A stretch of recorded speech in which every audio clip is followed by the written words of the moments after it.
کہتے ہیں اللہ آپ پر 10 رحمتیں کرتا ہے، 10 گناہ معاف ہوتے ہیں، 10 درجے بلند ہوتے ہیں۔ ایک حدیث میں 10 آپ کی خواہشات پوری ہوتی ہیں۔ کیا کچھ ملتا ہے؟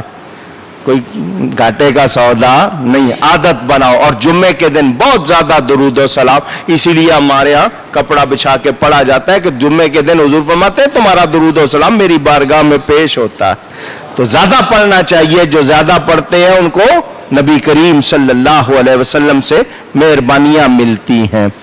اس بہانی میں حدیث حضرت ابو ہریرہ رضی اللہ تعالیٰ عنہ راوی، فرمایا روزانہ ماہ رمضان میں 10 لاکھ کی بخشش ہوتی ہے۔ کتنی؟ بخشش کا اتنا اعلان، افطاری پہ اتنا، روزہ رکھنے پہ اتنا، سحری پہ اتنا، پڑھنے پہ اتنا، یہ اور پھر یہاں پر الگ اعلان لگتا ہے رمضان میں سب کے سب بخشے جاتے ہیں۔ اس کی مہربانی فرمایا 29ویں آخری شب، جو آخری شب ہوتی ہے پورے مہینے کے برابر بخشش ہوتی ہے، دوزخ سے آزاد ہو جاتا ہے۔ اب میں حدیث سنا رہا ہوں، ہر سال سناتا ہوں، اس کو جو سمجھ لے گا مزہ آ جائے گا۔ صحیح ابن خزیمہ میں روایت، حضرت ابو مسعود رضی اللہ تعالیٰ عنہ راوی، حضرت ابو ذر غفاری رضی اللہ تعالیٰ عنہ راوی، نبی کریم صلی اللہ علیہ وسلم نے فرمایا بندوں کو معلوم ہو جائے رمضان کیا ہے تو وہ یہ تمنا کریں پورا سال رمضان رہے۔ اگر آپ کو سمجھ آ گئی ہے تو بس یہ حدیث کافی ہے، نہ بتاتے ہوئے بھی نبی نے بتا دیا کہ پتہ چل جائے نا رمضان کیا ہے تو تم چاہو کہ سارا سال رمضان رہے، قدر بھی بتا دی تو رمضان انعام ہے، فضل ہے، احسان ہے، کرم ہے، رحمت ہے، اس کی قدر کرو۔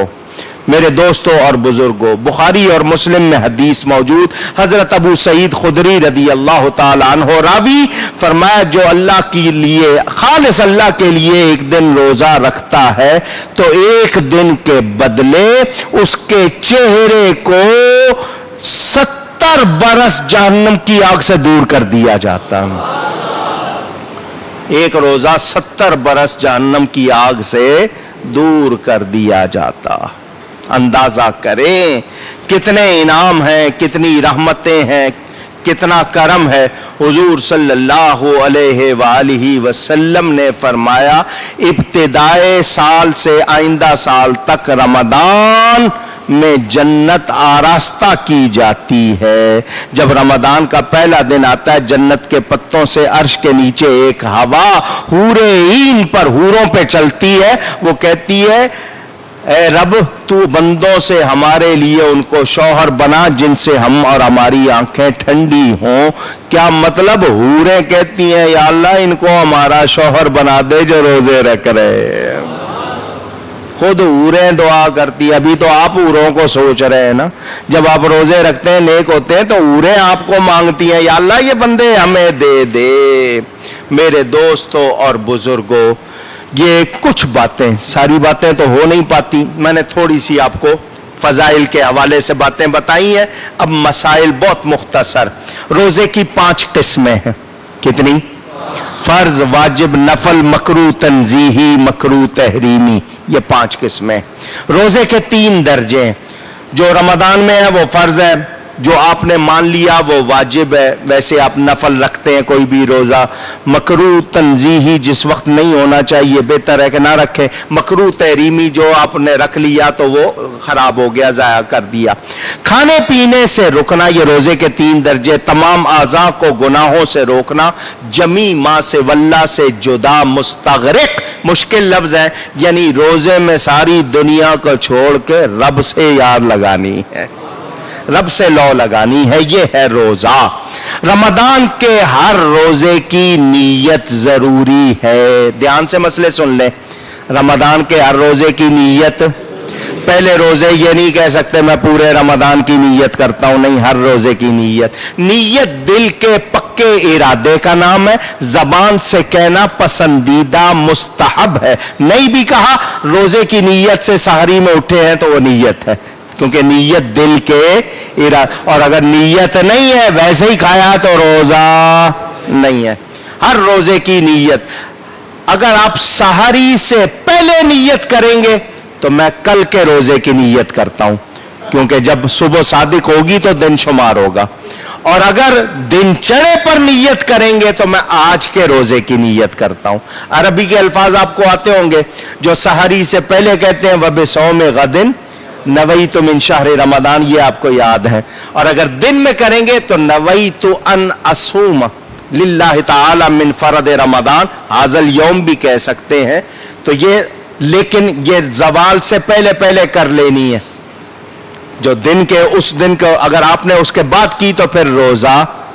ایک مسئلہ بتا رہا ہوں, غلط کوئی نہ استعمال کرے. جو بوڑھے ہیں کون اور بیمار ہیں وہ رات کو نیت نہ کیا کریں, وہ صبح کیا کریں. زوال کے وقت سے جس کو دعوی کبریٰ کہتے ہیں نا, اس سے پہلے بوڑھے لوگ اس وقت نیت کیا کریں. جوانوں کو اجازت نہیں دے رہا ہوں, جوان رات میں کریں گے ساری سے پہلے, اور بوڑھے لوگ دعوی کبریٰ سے پہلے زوال کے وقت سے پہلے دن چڑھے پہ نیت کریں. اگر خدا نخواستہ کسی تکلیف کی وجہ سے ان کا روزہ ٹوٹ گیا تو کفارہ نہیں ہوگا. یہ صرف بوڑھوں اور بیماروں کے لیے, دوسروں کے لیے کہیں تم بھی شروع ہو جاؤ وہ نہ ہوگا. ٹھیک ہے نا, مسئلہ میں نے بتا دیا.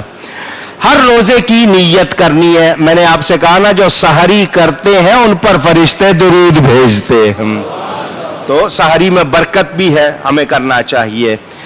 میرے دوستوں اور بزرگوں, جن چیزوں سے روزہ نہیں ٹوٹتا وہ سن لو. بھول کر کھایا پیا, توجہ نہیں رہی, کھا لیا, اگر یاد آ گیا تو اس کے بعد حلق سے نیچے کچھ نہیں اترنا. اور اگر یاد نہیں ہے, کوئی کھا رہا ہے اس کو یاد نہیں تو یاد دلانے کی کوشش مت کرو. کسی کا روزہ ہے اور اس کو توجہ نہیں ہے, واقعی وہ بھول کر کھا رہا ہے, آپ اسے کہیں گے کیا کر رہا ہے, تو اللہ اس کو کھلا رہا ہے, کھانے دو نا. ہاں اگر وہ باقاعدہ اہتمام سے کر رہا ہے تو پھر اور بات ہے کہ روزہ احتیاط ہے. لیکن یاد آنے کے بعد حلق سے نیچے کوئی بھی اگر ذرہ اترا تو پھر روزہ نہیں رہے گا. یہ مسئلہ یاد کر لیں. منہ بھر کے خود کی, منہ میں انگلی ڈال کے, یا کچھ لوگ الٹی خود کرتے ہیں, خود الٹی کی اور وہ منہ بھر ہو گئی تو روزہ ٹوٹ جائے گا. ویسے الٹی آئی تو روزہ نہیں ٹوٹے گا. ہاں الٹی آئی اور کچھ واپس حلق میں چلا گیا تو روزہ ٹوٹ جائے گا, ذرا سا بھی چلا گیا.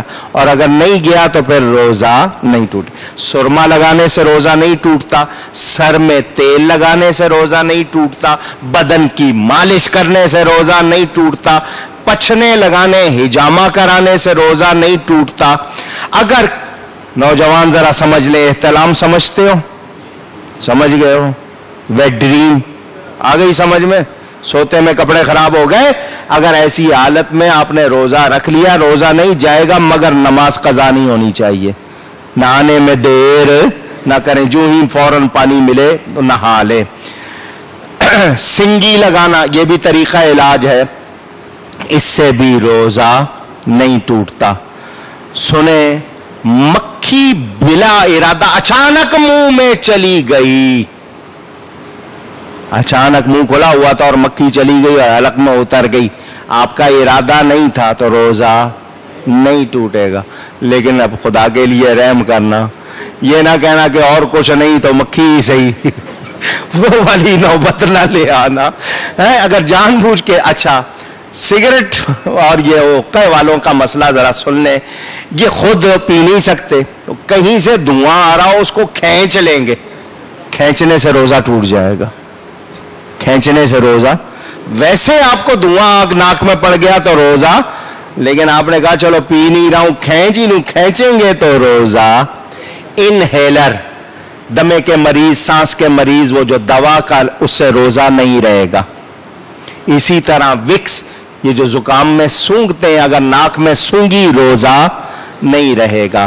انجیکشن, ایسا انجیکشن جس کے بغیر موت کا ہونا یقینی ہے, کہ نہیں لگایا تو موت ہو جائے گی. اس انجیکشن کے لیے تو رعایت ہے, باقی کسی انجیکشن کے لیے رعایت نہیں ہے. وہ اگر زندگی موت کا مسئلہ بن گیا, ورنہ انجیکشن یہی ہے کہ روزہ ٹوٹ جاتا ہے کیونکہ دوا اندر گئی ہے, نہیں لگوانا چاہیے. یہ وہ باتیں ہیں. ٹوتھ برش ٹوتھ پیسٹ کے ساتھ کیا ہے, اس کا کوئی ذرہ تھوک میں مل کے اندر چلا گیا, روزہ ٹوٹ جائے گا. اور وہ تھوک میں فوراً ملتی ہے اور حلق سے نیچے چلی جاتی ہے. تو رمضان میں روزے کی حالت میں مسواک کرو. اگر آپ کہیں گے خالی برش کرنے سے خون نکلنے کا ڈر ہے, وہ خون تھوک میں اندر چلا گیا تو روزہ ٹوٹ جائے گا, تو احتیاط مسواک کریں تاکہ بہتر ہو. کان میں پانی اگر نہاتے ہوئے آپ ڈال لیں یا ڈالا گیا پانی, روزہ نہیں ٹوٹے گا. ہاں اگر کان کے پردے میں سوراخ ہے اور وہ وہاں سے دماغ میں چلا گیا تو روزہ ٹوٹ جائے گا. جس کے کان کے پردے میں سوراخ ہو اس کو احتیاط کرنی ہے, ٹھیک ہے نا. تو ویسے کچھ لوگ لے لیں کہ چلو ٹھنڈک ملتی رہے, وہ ان کی مرضی ہے, لیکن اگر سوراخ ہوا اور پانی اندر چلا گیا تو روزہ ٹوٹ جائے گا. جوف معدہ جوف دماغ میں کوئی چیز گئی روزہ توڑ دے گی. جان بوجھ کر کھائیں پیئیں گے روزہ ٹوٹ جائے گا. عورت کے قریب نہیں جانا تھا, چلے گئے, روزہ ٹوٹ گیا. حقہ سگریٹ, روزہ ٹوٹ گیا. تمباکو کھایا, روزہ ٹوٹ گیا. دانتوں کا خون پی لیا, روزہ ٹوٹ گیا. کان میں تیل ڈالنے سے منع کیا ہے, اگر کوئی ڈالتا ہے اور اس کا اثر اندر جاتا ہے تو اس سے خطرہ ہے, لہذا بچیں. کلی کرتے وقت ناک میں پانی کھینچتے وقت احتیاط کریں, اگر پانی چلا گیا روزہ ٹوٹ جائے گا. منہ میں خواتین جو ہوتی ہے سینے پر ہونے والی درزی, دھاگا ہے اس کا رنگ اترا, تھوک میں مل کے اندر گیا, روزہ ٹوٹ جائے گا. تو احتیاط کرنی ہے. اگر روزہ جان بوجھ کر توڑا ہے تو کفارہ کیا ہے؟ اونچی کفارہ. یہ جو آپ بچے پینسل سے لکھ کے مٹاتے ہیں نا, اریزر کہتے ہیں اس کو, کچھ لوگ ربر کہتے ہیں, وہ اس اریزر, اس کو عربی میں کفارہ کہتے ہیں. تو کفارے کا مطلب جس سے گناہ مٹ جائے. وہ کیا ہے؟ 60 روزے رکھنے ہوں گے پے در پے مسلسل. 58 کے بعد 59واں چھوڑ دیا تو وہ مسلسل نہیں رہے, پھر پہلے سے رکھنے ہوں گے. کفارہ. یا 60 مسکینوں کو 2 وقت کا کھانا جیسا خود کھاتے ہیں کھلائے, ورنہ غلام آزاد کرے, یہ کفارہ ہے. فدیہ, جو لوگ دائمی مریض ہے, ٹھیک نہیں ہو سکتے, وہ 1 روزے کے بدلے 1 فطرے کی رقم 2 کلو 50 گرام آٹا کم سے کم. کتنا؟ 2 کلو 50 گرام آٹا کم سے کم. جو اچھا کھاتے ہیں وہ آٹا کو نہیں شمار کریں گے. مثلا کسی کے گھر میں کھانا صرف یہ ہے کہ بازار سے روٹی آ جاتی ہے, سالن 1 پک گیا, کسی کے یہاں 3 سالن پکتے ہیں, تو جس طرح کا آپ کا ٹیبل سجتا ہے اس حساب سے آپ نے وہ فدیہ دینا ہے. عام آدمی کے لیے 2 کلو 50 گرام آٹا, دوسرے کے لیے 4.25 کلو کشمش, پھر آگے بڑھتا جائے گا 500, 1000, 2000, 5000, جس طرح کھاتے ہو. اللہ کی راہ میں دیتے وقت کیوں کنجوسی کرتے ہو, خوشی سے دو, اتنا ہی وہ اس کا فدیہ ہوگا. تو یاد رہے, جو لوگ نہ روزہ رکھیں وہ کون ہیں؟ مسافر. اگر روزہ چھوڑتا ہے اس کو اجازت ہے سفر میں, مگر قرآن کہتا ہے تم اگر روزہ رکھو تمہارے لیے بہتر. کیا مطلب؟ قضا بعد میں کرو گے, قضا تو ہو جائے گی, رمضان کا ثواب ساری زندگی ملنے والا. رمضان کے 1 دن کو آپ پوری زندگی اس کے بدل روزے رکھ لیں تو وہ اس کا بدل نہیں. حمل میں پریگننٹ عورت ہے, برداشت نہیں ہو رہا روزہ اس سے, وہ چھوڑ سکتی ہے, بعد میں قضا کرے گی. دودھ پلانے والی عورت ہے, اس کو اگر تکلیف ہے, دودھ پلاتی ہے اور روزے کی وجہ سے مشکل, روزہ چھوڑ سکتی ہے. اتنا بڑھاپا ہے کہ روزہ رکھے گا پاگل ہو جائے گا یا بے ہوش ہو جائے گا, اس کی زندگی کو خطرہ, وہ روزہ چھوڑ سکتا ہے.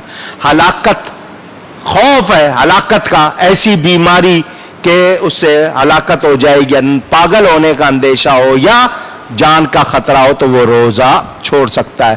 ڈاکٹر مسلمان ہو, سمجھتا ہو مسئلے کو, وہ آپ کو بتا رہا ہے کہ میں آپ کا بہتر یعنی خیر خواہ ہوں, تو وہ اگر صحیح مشورہ دے رہا ہے تو روزہ چھوڑ سکتے ہیں. پھر اگر صحت ہو جائے تو روزہ رکھیں گے, نہیں تو آپ فدیہ دیں گے. عقل کے نقصان کا ڈر, جہاد میں مجاہد ہے, حیض و نفاس والی عورتیں ہیں, ان سب کو یہ قضا لیکن ان پر لازم ہے.